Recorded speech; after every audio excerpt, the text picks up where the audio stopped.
শ্রাবণ মাস মানেই পাকা তালের মিষ্টি গন্ধ আর তাল দিয়ে তৈরি নানা রকম মজার পিঠাপুলি। তাই আজ ভাবলাম একটা নয়, একসঙ্গে বানিয়ে ফেলি সবার প্রিয় পাকা তালের বড়া আর তার সঙ্গে মজাদার তালের পোয়া পিঠা। দুটোই খুব সহজ পদ্ধতিতে বানাবো, আর স্বাদ হবে একেবারে অসাধারণ। তাহলে আর দেরি না করে চলুন আজকের শ্রাবণ মাসের স্পেশাল রেসিপি শুরু করা যাক। পিঠা বানানোর জন্য আমি এখানে দুটো ভালো পাকা তাল নিয়েছি। তালগুলো প্রথমে খুব ভালো করে ধুয়ে নিচ্ছি, কারণ তালের গায়ে অনেক সময় ময়লা লেগে থাকে। এবার তালের বাইরের খোসা ছাড়িয়ে নেব। যেই তালের বাইরেটা এমন কালো আর মুখের কাছে এমন হলুদ থাকে, সেই তালগুলো কিন্তু খেতে খুবই মিষ্টি হয়। তাল যদি ভালোভাবে পেকে যায় তাহলে খোসা বেশ সহজেই ছেড়ে আসে, আর তাল একটু কম পাকা হলে খোসা ছাড়াতে কিছুটা সময় লাগতে পারে।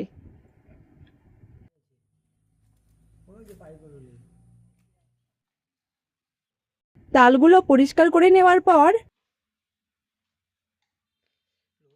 এবার আটিগুলো আলাদা করে 3 ভাগ করে একটি পাত্রে রেখে দিচ্ছি।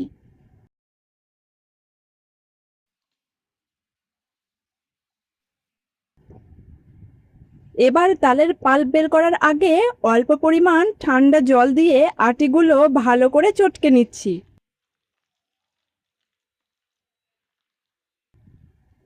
এতে আটির গায়ে লেগে থাকা তালের শাঁস নরম হয়ে আসবে এবং পাল্প বের করাও অনেক সহজ হবে। এদিকে পিঠার জন্য নারকেল কুড়িয়ে নিচ্ছি। আমি এখানে নারকেল কোড়ানোর দুটো সহজ পদ্ধতি দেখাবো।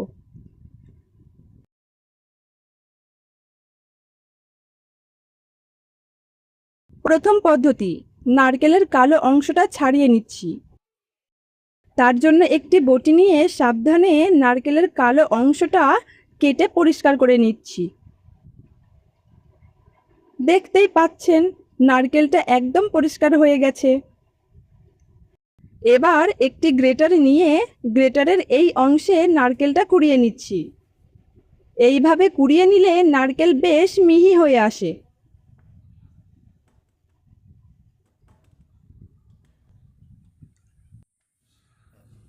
আর দ্বিতীয় পদ্ধতিতে নারকেলের খোসা না ছাড়িয়েও কুড়ুনি দিয়ে খুব সহজেই নারকেল কুড়িয়ে নেওয়া যায়।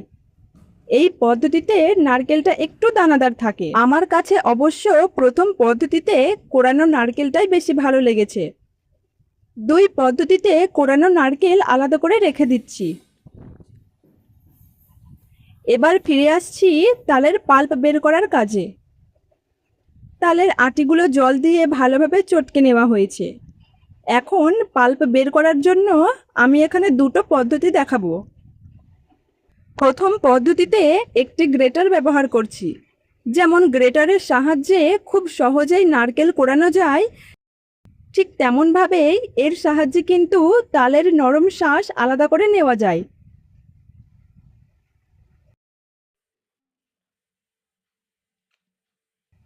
আর এবার দেখাচ্ছি দ্বিতীয় পদ্ধতিটা। এর জন্য আমি নিয়েছি একটি স্টেইনলেস স্টিল কোলান্ডার। এর সাহায্যে তালের নরম পাল্প খুব সহজেই ঘষে ঘষে বের করে নেওয়া যায়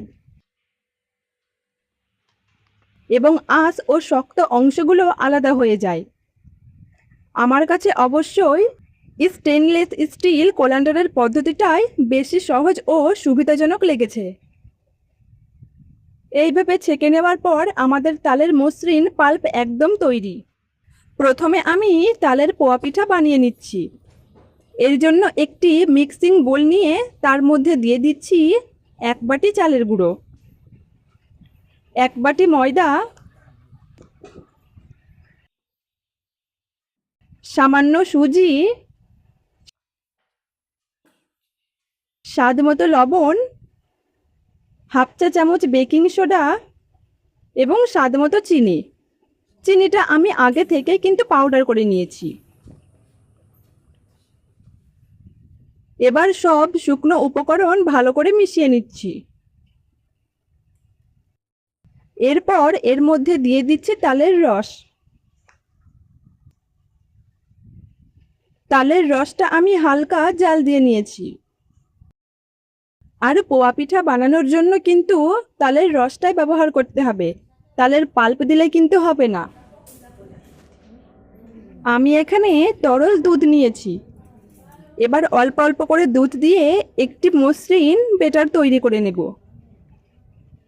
একসঙ্গে বেশি দুধ দেবেন না, অল্প অল্প করে দুধ দিয়ে মিশিয়ে একটি মসৃণ বেটার তৈরি করে নিতে হবে। পোয়া পিঠার বেটারটা বড়ার বেটারের তুলনায় একটু পাতলা হবে, তবে একেবারে জলজলে করা যাবে না।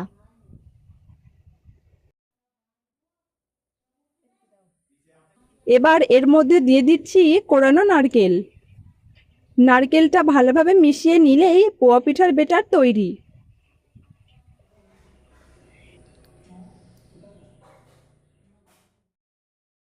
এবার বেটারটা ঢেকে প্রায় 30 মিনিট রেখে দেব।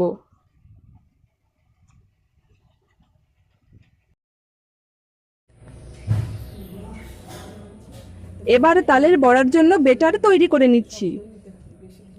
এর জন্য একটি পাত্রে নিয়ে নিচ্ছি তালের পাল্প।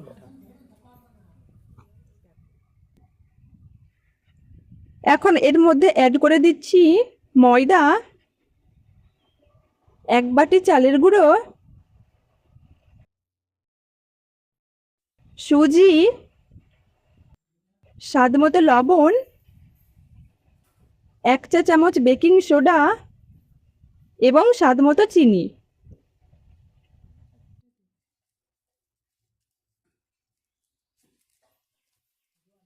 এর সঙ্গে দিয়ে দিচ্ছি কোরানো নারকেল। এবার সব উপকরণ তালের পাল্পের সঙ্গে খুব ভালো করে মিশিয়ে নিচ্ছি।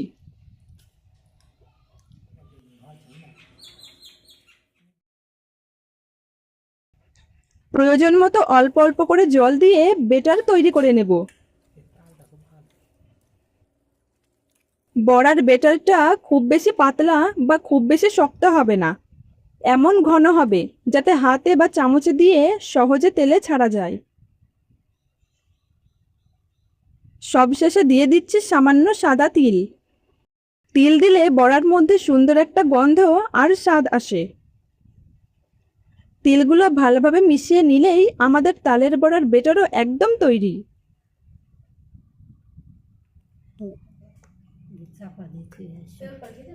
এবার ফিরে আসছি আগে থেকে রেখে দেওয়া পোয়া পিঠার বেটারের কাছে। প্রায় 30 মিনিট ঢেকে রাখার পর বেটারটা আরও সুন্দর হয়ে এসেছে। এবার পিঠাগুলো ভেজে নেব।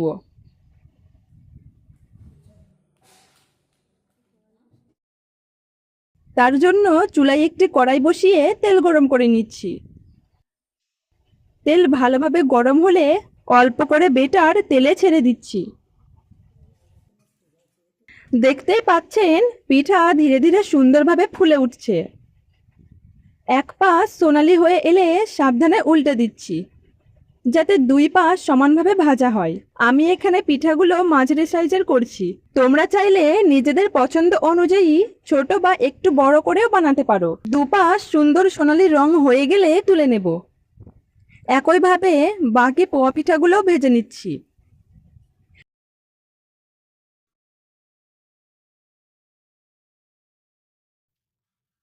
দেখতেই পাচ্ছেন আমাদের তালের পোয়া পিঠা একদম তৈরি। দেখতে যেমন সুন্দর, খেতেও তেমনই মজাদার। এবার একই তেলে তালের বড়াগুলো ভেজে নেব। এর জন্য অল্প অল্প করে বেটার নিয়ে তেলে ছেড়ে দিচ্ছি। বড়াগুলো একসঙ্গে বেশি দেব না, তাহলে ভাজার সময় জায়গা কম পড়ে যেতে পারে।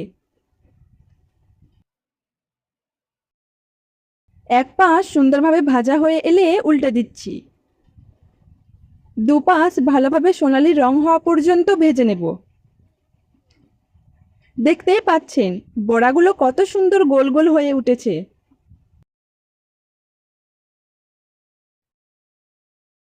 একইভাবে বাকি বড়াগুলোও ভেজে নিচ্ছি। আর ব্যাস, আমাদের সুস্বাদু তালের বড়াও একদম তৈরি। একটা বড়া ভেঙে দেখুন, বাইরেটা সুন্দর ভাজা আর ভেতরটা একদম নরম ও সফট।